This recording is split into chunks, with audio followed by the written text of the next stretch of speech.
Good afternoon. What a lovely way to spend it here at Vallombrosa.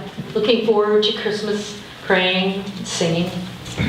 The great scholar of world religions, Eustace Smith, after a lifetime of study, concluded that this kind of religious experience is the intuition of our souls about the ultimate concerns of our existence. I've been thinking a lot about that lately, researching all kinds of faith traditions, trying to find and to understand the different ways we've made sense of the great mysteries, the origin of human life, its meaning, its destiny, whether or not we are alone in the universe.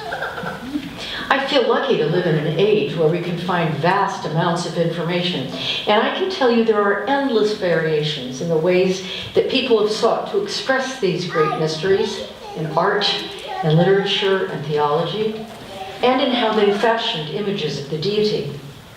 There are, of course, false gods. We are well acquainted with them today: hedonism, radical individualism, the god of the marketplace. People over the millennia have in good faith worshipped more substantial gods, though they are of strikingly different character. There are distant gods whose sole job was to set the universe in motion, gods who may absorb us peacefully in the end, but do not concern themselves with our time and place. Gods who wield their power in anger and vengeance, vain and capricious gods. Gods who make fanatics of their people.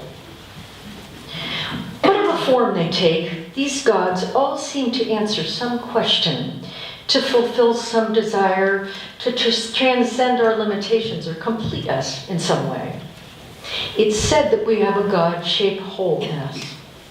Certainly there is a great yearning to be with God, whether through some kind of mystical experience or in a heavenly home we reach after leading a virtuous life. Sometimes it feels like we strain towards God, seeking some sense that God is there, that God acknowledges us. And yet today we tell another story altogether. We're looking for a newborn baby, practically homeless, in a stable with his very young mother and his rather old father and a few homey animals. Who is this child we seek? We know he was born into our religious tradition, which reaches way back into the history of the ancient Hebrews, into a long line of prophets and seers who drew power and hope from an unseen order, a spirit world. They were coming to know their God, though they continually challenged and struggled with him. God, of course, knew his people all along. He walked with them from the beginning, in the Garden of Eden, out of Egypt in the Exodus, during their captivity in Babylon, throughout all their episodes of suffering and apostasy and foolishness. We also know a few basic facts about the life this child will lead. He was born in a stable, grew up to be a carpenter in a backwater town that he never got more than 90 miles away from. He attended no college, conquered no lands, owned very little, if anything. He wrote no books, just a few words in the sand. Though he was a gifted storyteller and performed acts of mercy that amazed and inspired his witnesses, he was still a young man when he died, a criminal's death. No success story here, no glory. And yet this child's birth is the pivotal moment in our history, because our God, who is not distant but nearer than near, who regards us not with indifference but with a love beyond our understanding, who so yearns to walk with his creatures that God became one of us. And that is why the heavens drew so close to earth that angel choirs were heard in the land, and the stars changed course to shine over Bethlehem, and roses bloomed in the snow.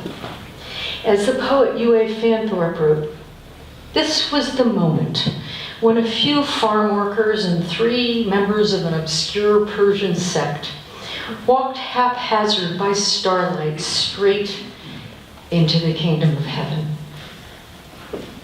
We walk with them at Christmas, haphazard by starlight, drawing year after year back into the presence of this child.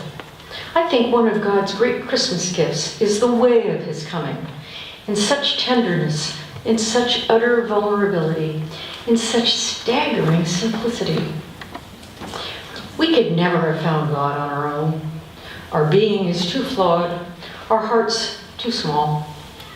We are creatures bent towards power, not generosity, towards conflict, not peace, towards greed, not gratitude. On our own, we could never find, much less come to know God. But now, before he becomes a prophet and a miracle worker, before he grows infinitely beyond our capacity to comprehend his nature, before he and we come to understand that he is God, we have this little child, this smallest of persons, who needs our care and protection and love. We seek this child because he wants us to find him. And he knows we can find him as he is, here again at Christmas.